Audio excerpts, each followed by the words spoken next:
Olá pessoal, mais uma vez eu me apresento diante de vocês para falar de um tema que já é muito evidente no mundo, que são os momentos finais da história desse mundo, né? E nós podemos observar a incredulidade no mundo, pessoas que não falam mais em Deus, pessoas que não creem em Deus, né?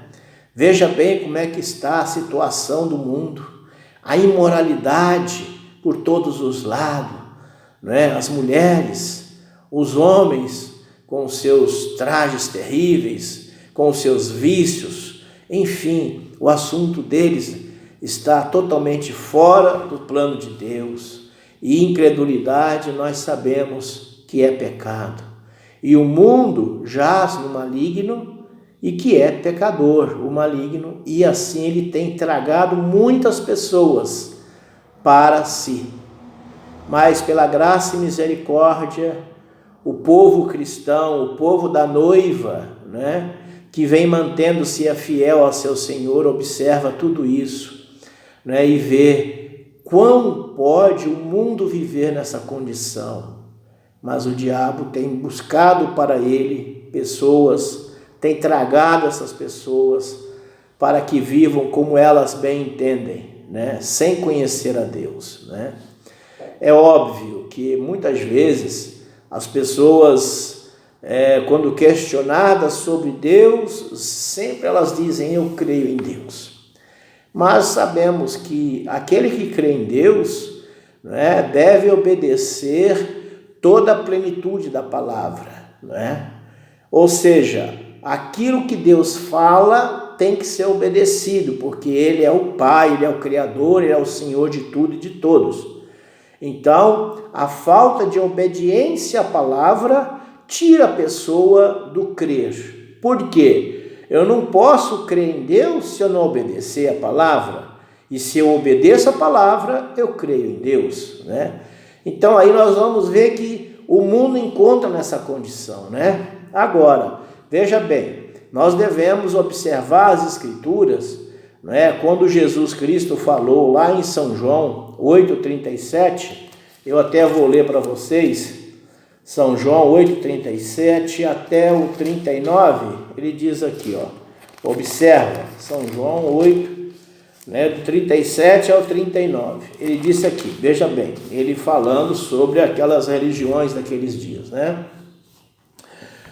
Observe, bem sei que sois descendência de Abraão, ou seja, Jesus falando que ele sabia que aquele povo era descendência de Abraão, né? Observa, contudo procurais matar-me, porque a minha palavra não entra em vós. Por que não entra?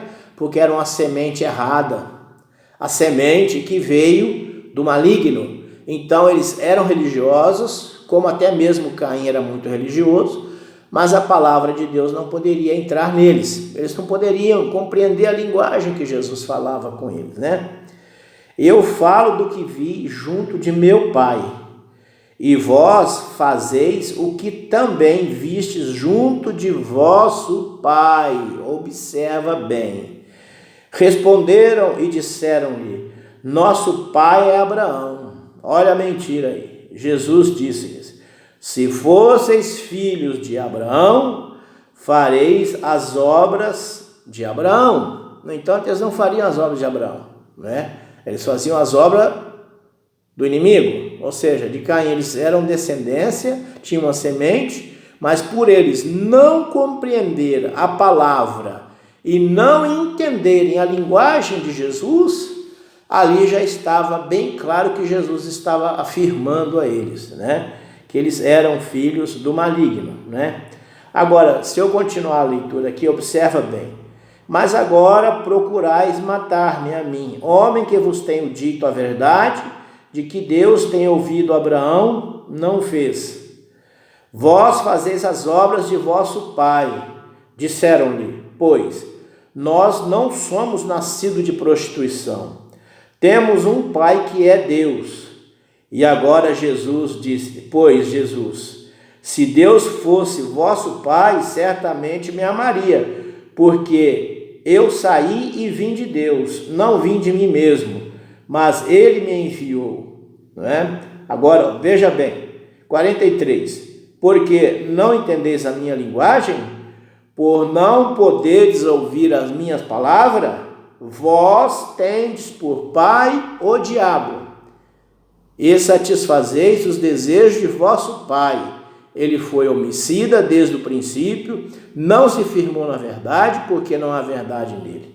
Quando ele profere mentira, fala do que é próprio, porque é mentiroso e pai da mentira.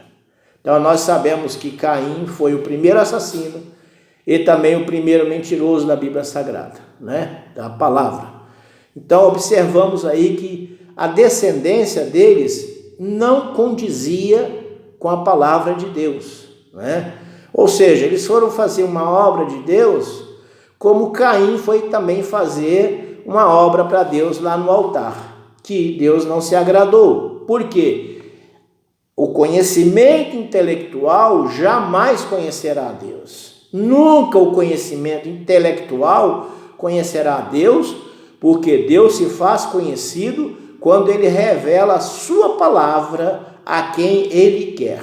Por isso que poucos mesmo serão levados, arrebatados na primeira ressurreição, não é? E isso já está próximo, muito próximo. Basta ouvir e ver o que acontece nesse mundo hoje. Portanto, não adianta nós questionarmos. Também nessa mesma sequência, nós vamos observar o que acontece em São João 14:12. Observa aqui para vocês verem. São João 14:12, a Bíblia diz assim, ó, observa. Ó, São João 14:12. Jesus dizendo: na verdade vos digo que aquele, observa, aquele está no singular, não é plural. Então não é aqueles, é aquele. Aquele que crê em mim também fará as obras que eu faço, e as fará maiores do que estas, porque eu vou para meu Pai. Isso está ligado com Moisés, que eu vou ler a seguir, não é verdade? Então vamos ver aqui. O que está dizendo aqui, né? Observa bem. Lá quando nós falamos da descendência de Abraão, nós vamos ler também, né, em Romanos, né, capítulo 9. Observa aqui. Romanos capítulo 9 nos dá uma visão por que nós estamos vivendo, né, os momentos finais da história deste mundo. Observa aqui o versículo 6, vamos observar aqui o que está bem claro aqui. Romanos 9:6, diz assim, ó: não que a palavra de Deus haja faltado, ou seja, ela sempre está presente. Inclusive o próprio Senhor disse, olha, as minhas palavras são eternas, palavras de vida. O céu e a terra passará, mas as minhas palavras não passarão, né? Então vamos ver aqui. Não que a palavra de Deus haja faltado, porque nem todos, observa bem, nem todos que são de Israel são israelitas. Lembra que eu falei agora da descendência de Abraão? Nem por serem descendência de Abraão são todos filhos, mas em Isaque será chamada a tua descendência. Lembrando que Ismael não foi o filho prometido por Deus. O filho que Deus prometeu a Abraão foi Isaque. Portanto, ali há duas pessoas, Ismael e Isaque, não é isso? Agora, para onde foi os ismaelitas? Para a região do Oriente, contrária a Israel, não é? E lá nós sabemos o povo que habita lá, que eu não vou entrar em detalhes agora. Mas então, veja bem, né? Isaque, então, é aquela descendência de Abraão. Eles citaram apenas descendência de Abraão, mas não falaram de qual dos filhos eles descendiam, se era de Ismael ou de Isaque. Mas o Senhor falou que é de Isaque a descendência, né?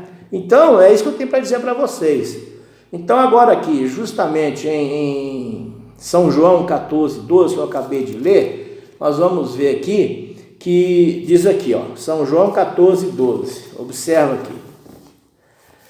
Na verdade, vos digo que aquele que crê em mim, como eu falei, né, no singular, aquele que crê em mim fará as obras que eu faço, e as fará maiores do que estas, porque eu vou para meu Pai. E tudo quanto pedirdes em meu nome, eu o farei, para que o Pai seja glorificado no Filho. E se pedirdes alguma coisa em meu nome, eu o farei. Observa bem. Agora, esta leitura aqui, todo mundo tem ela. Mas a quem o Senhor está falando? Para aquele que ele enviaria em seu nome para justamente realizar o que ele prometeu aqui, que tudo que pedirdes em nome dele, crendo, assim seria feito, né? Agora, nós temos que analisar que haveria um tempo de restauração. Esse tempo de restauração está no livro de Atos, né, o capítulo 3, que a gente vai ler aqui para vocês, né? Atos 3 é basicamente assim, ó, a partir do verso 19, diz assim, olha, observa. Arrependei-vos, pois, e convertei-vos, para que sejam apagados os vossos pecados, e venham assim um tempo do refrigério pela presença do Senhor. O arrependimento, ele é pregado a toda criatura, porque Jesus disse aos seus discípulos, ide por todo mundo, pregar o evangelho a toda criatura, né? Agora, veja bem, quem crer e for batizado será salvo, não é isso? Então, vamos ver aqui. Então, aquele que crê, então diz assim, ó, envie ele a Jesus Cristo, que já dantes vos foi pregado, né? Qual convém que o céu contenha até aos tempos da restauração de tudo, dos quais Deus falou pela boca de todos os seus profetas, desde o princípio, desde o início, né? Porque Moisés disse, o Senhor vosso Deus levantará dentre vossos irmãos um profeta semelhante a mim, a ele ouvireis em tudo quanto vos disser. Ele está mencionando Jesus aqui, né? Então Moisés, lá em Deuteronômio 18:15, ele mencionou Jesus, todos tinham que ouvir ele, mas para quem que ele falou isso? Para o povo de Israel, os judeus, né? E aqui no verso 23, diz assim, ó, e acontecerá que toda alma que não escutar esse profeta será exterminada dentre o povo. Olha bem, meus irmãos, aqui Moisés está falando em Deuteronômio capítulo 18, verso 19. Então Jesus manifestaria duas vezes, né? Ele veio a primeira vez em carne e a segunda vez ele veria em espírito, ou seja, em um homem que Deus levantaria como um profeta para restaurar todas as coisas, conforme está em Atos 3,19, tá? Agora, essa restauração é para a noiva, e a noiva, ela tem um ministério próprio, né? Então, eu quero ler aqui uma mensagem do profeta William Branham sobre a noiva, né? Está aqui no livro das Eras da Igreja, né? Que foi pregado pelo profeta William Branham, né? Que diz assim, ó, os que estão na noiva fazem somente a vontade de Deus. Ninguém pode fazê-los agir de outra maneira. Eles têm o assim diz o Senhor, ou se mantêm calados. Eles sabem que tem que ser Deus neles, fazendo as obras, cumprindo sua própria palavra. Ele não completou toda a sua obra durante o seu ministério terreno. Portanto, agora ele opera na noiva através dela. Ela sabe disso, porque não era tempo ainda dele fazer certas coisas que ele deve fazer agora. Porém, agora ele cumprirá através da noiva essa obra que ele deixou para este tempo específico. Este tempo específico nós estamos falando do profeta que Deus enviaria, conforme Malaquias 4, né, que Deus prometeu, e Moisés falou dele em Deuteronômio 18:19, né? Agora, eu quero que vocês observem agora, né, que como nós estamos falando dos momentos finais, nós temos que falar dos tronos, né? No princípio, quando Jesus partiu, né, ele foi para um trono de misericórdia, porque ele disse que ele seria o nosso advogado, né? Agora observe bem o que eu vou ler aqui no livro, na mensagem Apocalipse capítulo 4, terceira parte. O profeta diz assim, ó, e do trono, deixe-me falar deste trono agora por alguns minutos. Este não era o trono de misericórdia. O trono de misericórdia já terminou. Oh, glória! Não há mais misericórdia. E sem misericórdia, como vamos? Como o tribunal será o trono de julgamento de Cristo? O trono de julgamento, o trono branco, né? Trono branco de julgamento. Haverá misericórdia? Então, não há misericórdia, nem um pouquinho de misericórdia para ser dada. No trono de julgamento, você pode gritar misericórdia até não conseguir mais gritar. E você pode simplesmente gritar ao ar livre e em algum lugar, porque não há mais misericórdia. Com isso, irmãos, quero terminar com isso aqui. Se você ainda não teve um conhecimento de quem é Jesus Cristo, procure ouvir, procure saber, para que a tua alma possa ser sensibilizada. Se você é um cristão, faça isso.